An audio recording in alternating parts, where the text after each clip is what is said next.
manusia dan hewan. Organ gerak manusia dan hewan. Kamu punya bayangan kok kalau ibu sebut organ gerak? Itu kamu sudah punya bayangan kalau organ gerak itu seperti apa. Sekarang kamu buka, kamu punya buku yang kemarin ibu bagikan itu, buku tema 1 itu, terus buka di halaman 1. Cepat sedikit.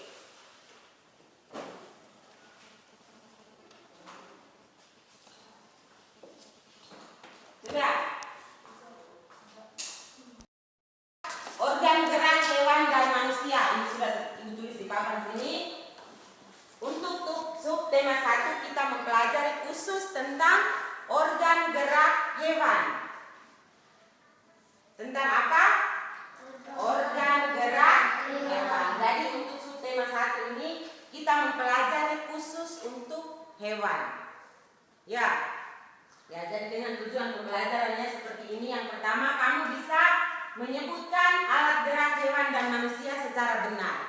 Jadi setelah kita melakukan proses pembelajaran hari ini, anak-anak bisa menyebutkan alat gerak pada manusia dengan hewan secara benar.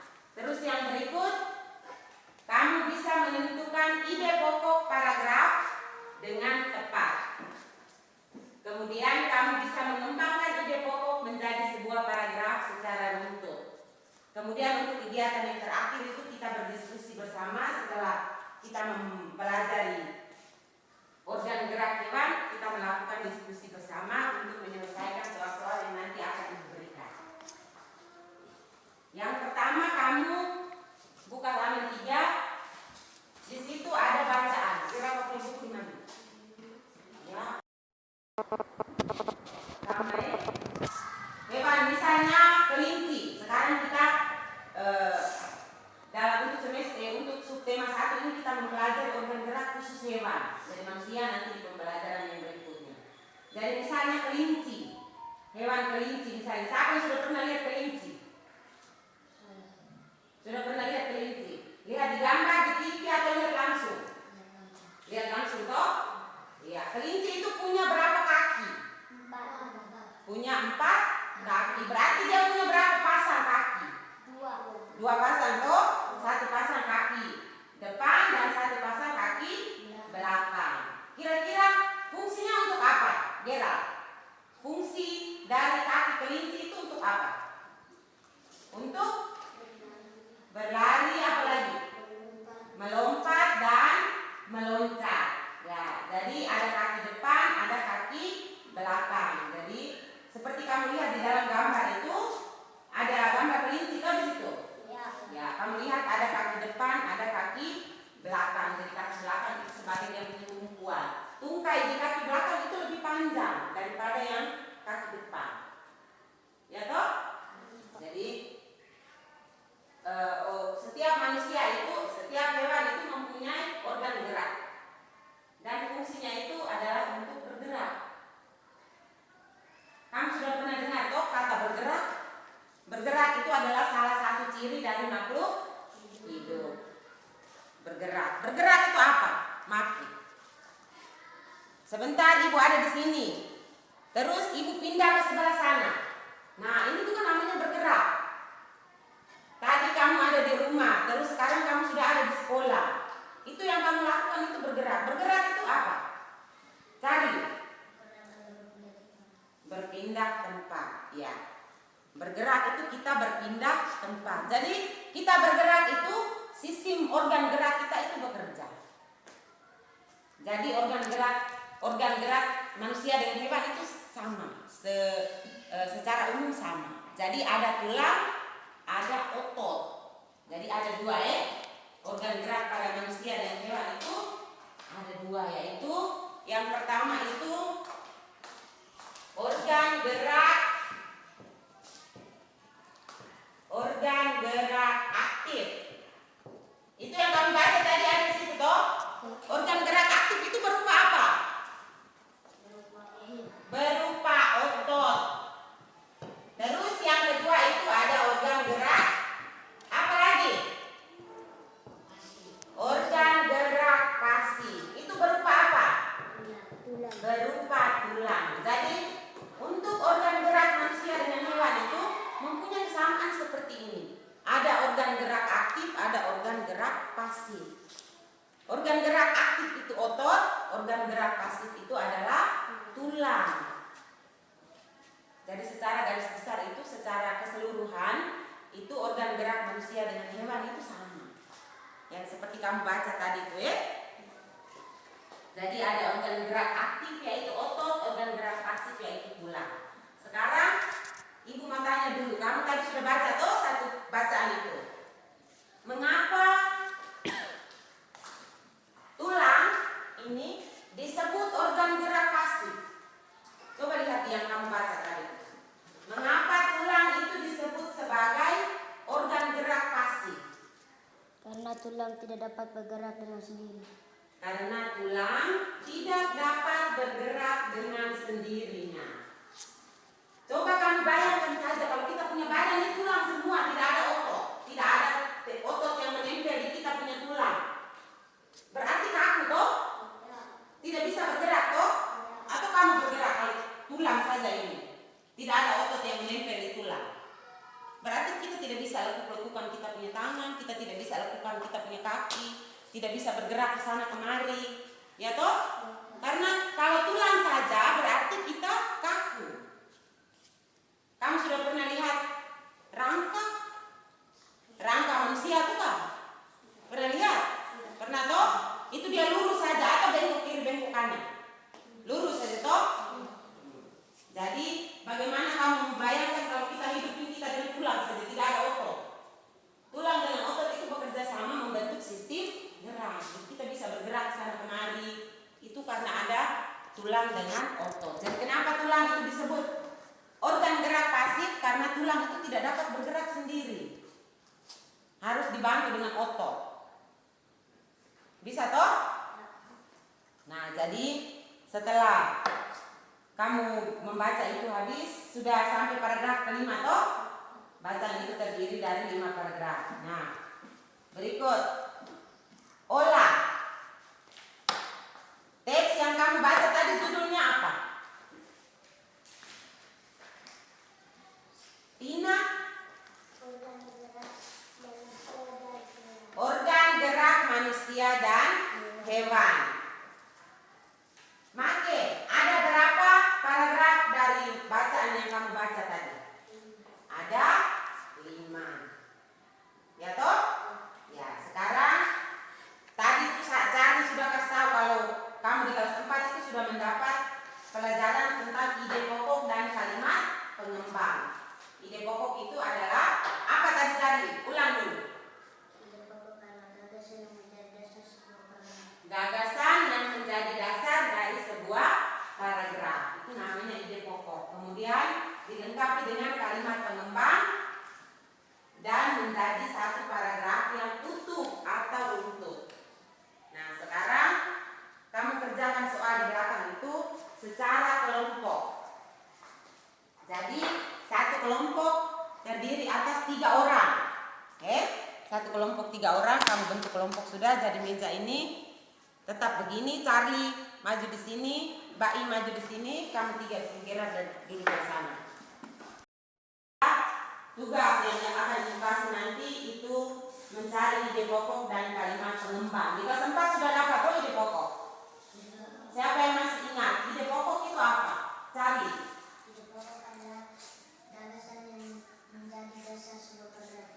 Gagasan yang menjadi dasar dari sebuah paragraf. Jadi di dalam satu paragraf itu terdapat ide pokok dan juga kalimat pengembang. Ya toh? Jadi ide pokok itu merupakan gagasan yang menjadi dasar dari paragraf itu. Dan ide pokok itu tertuang di dalam kalimat utama. Begitu ya? Jadi kamu sudah bisa memahami ide pokok dari kelas 4. Dan sekarang setelah kamu membaca bacaan yang dikasih ini, habis itu kamu menentukan ide pokok untuk seluruh paragraf yang ada di bacaan itu. Coba kamu perhatikan bacaan itu. Bacaan itu organ gerak manusia dan hewan. Make, ada berapa? Ada berapa paragraf di dalam bacaan itu? Ada 5. Berarti nanti kamu tentukan ide pokok ada berapa? ide pokoknya? Ada 5 juga, karena setiap paragraf itu masing-masing mempunyai ide pokok. Jadi sekarang ibu kasih kamu waktu 5 menit, kamu baca itu dulu baru kita selesaikan soal di belakang.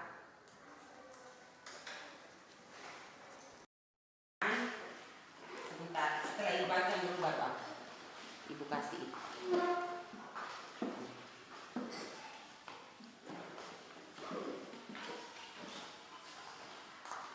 Ini juga. Ini yang kedua, kerjakan yang pertama dulu.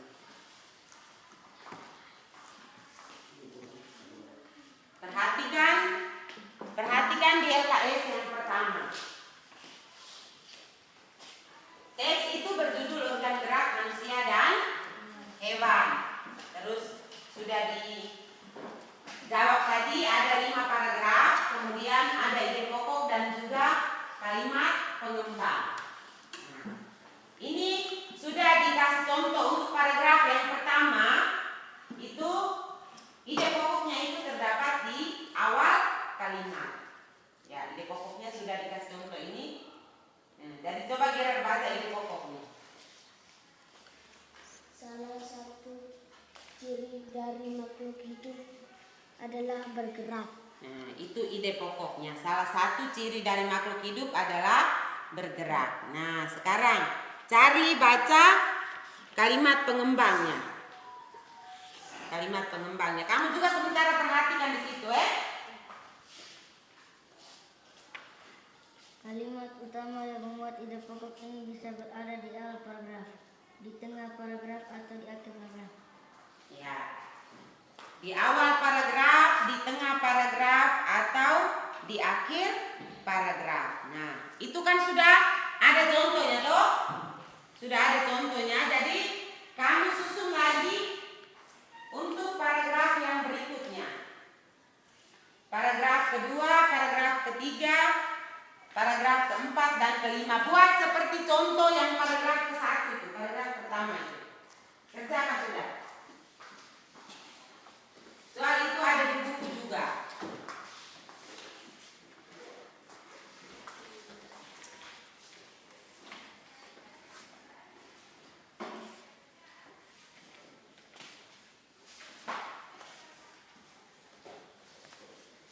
Ini juga. Tidak usah buat tabel juga baik, langsung tulis di atasnya ide pokok, terus bawahnya kalimat pengembang begitu supaya jangan terlalu panjang. Jadi di bagian atas kamu kasih tanda bintang begini juga baik ide pokoknya. Setelah itu yang di bawahnya kamu tulis kalimat pengembangnya.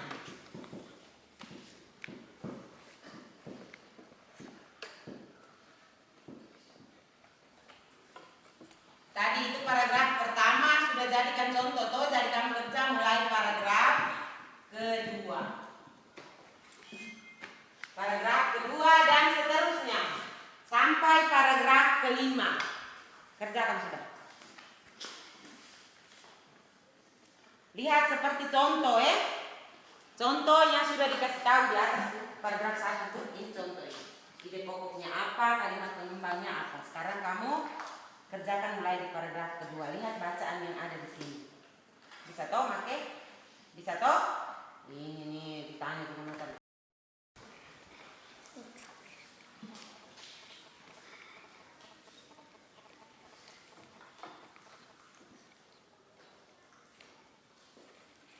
Masker kasih naiknya dulu itu.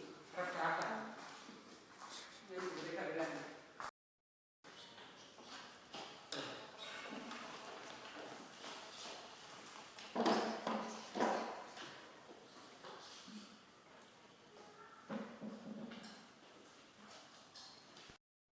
Tetap duduk di dalam kelompok. Nah, tadi kita sudah mempelajari tentang organ gerak pada hewan, ya toh? Organ gerak pada hewan. Jadi kesimpulannya itu secara garis besar organ gerak pada hewan dan juga manusia itu memiliki kesamaan, yaitu mempunyai 2 jenis organ gerak, yaitu organ gerak aktif dan organ gerak pasif.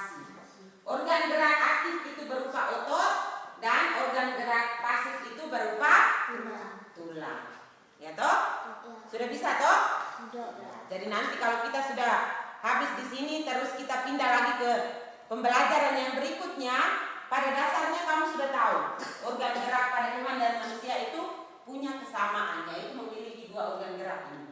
Organ gerak aktif berupa otot dan organ gerak pasif berupa tulang. Jadi tulang dengan otot ini bekerja sama membentuk satu sistem gerak.